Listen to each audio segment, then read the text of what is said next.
Dans la question 3, nous avons donc un rayon lumineux qui passe de l'air dans un matériau transparent inconnu, c'est-à-dire qu'on ne connaît pas son indice de réfraction. L'angle d'incidence mesure 54 degrés et celui de réfraction 40 degrés.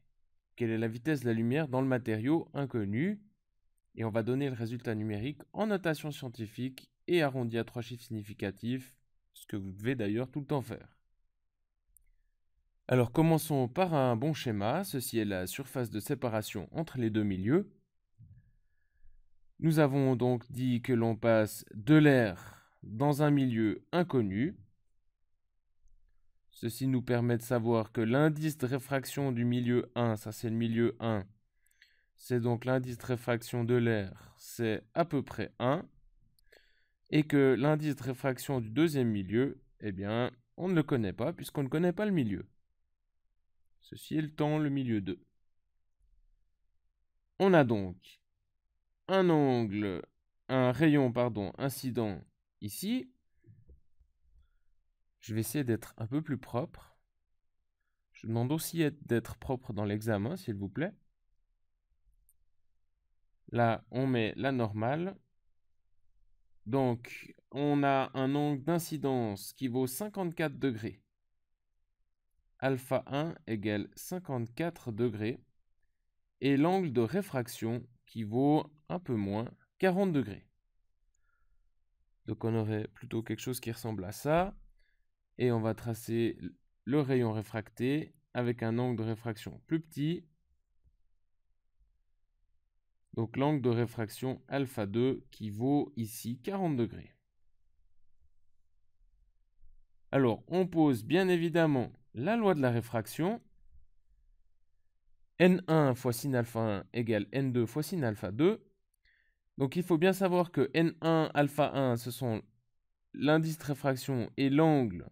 Non, pardon, l'indice de réfraction du milieu d'incidence et l'angle incident. Donc ça, c'est le milieu d'incidence. Et N2 alpha 2 sont les angles de réfraction et l'indice de réfraction du milieu de réfraction. Dans ce genre d'exercice, ce qui arrive souvent, c'est qu'on mélange par exemple le milieu d'incidence et de réfraction, ce qui a tendance à tout inverser dans la loi de la réfraction. Alors, nous cherchons quoi en fait? Nous cherchons N2. Parce que lorsque l'on connaîtra N2, on pourra chercher la vitesse de la lumière dans le matériau. Je rappelle que la vitesse de la lumière dans le matériau, qu'on va appeler V2, eh bien c'est la vitesse de la lumière dans le vide, les 300 000 km par seconde, divisé par l'indice de réfraction N2. Donc d'abord, il nous faut connaître cet indice de réfraction. Pour le moment, on ne le connaît pas et on va pouvoir le trouver à l'aide de la loi de la réfraction. Alors il suffit d'isoler N2 en divisant par le sinus d'alpha 2. Ici, on divise les deux membres par le sinus d'alpha 2. Et donc, on obtient ici à peu près 1.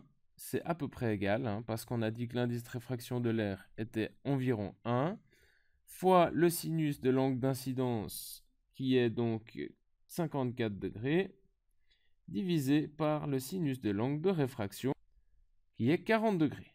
Ce qui fait à peu près 1,26. Et on peut donc calculer la vitesse de la lumière dans le milieu de réfraction en faisant la vitesse de la lumière dans le vide divisé par l'indice de réfraction du milieu de réfraction, ce qui nous fait 3 fois 10 puissance 8 mètres par seconde divisé par l'indice de réfraction que l'on vient de trouver, 1,26, et ce qui fait à peu près 2,38 fois 10 puissance 8 mètres par seconde.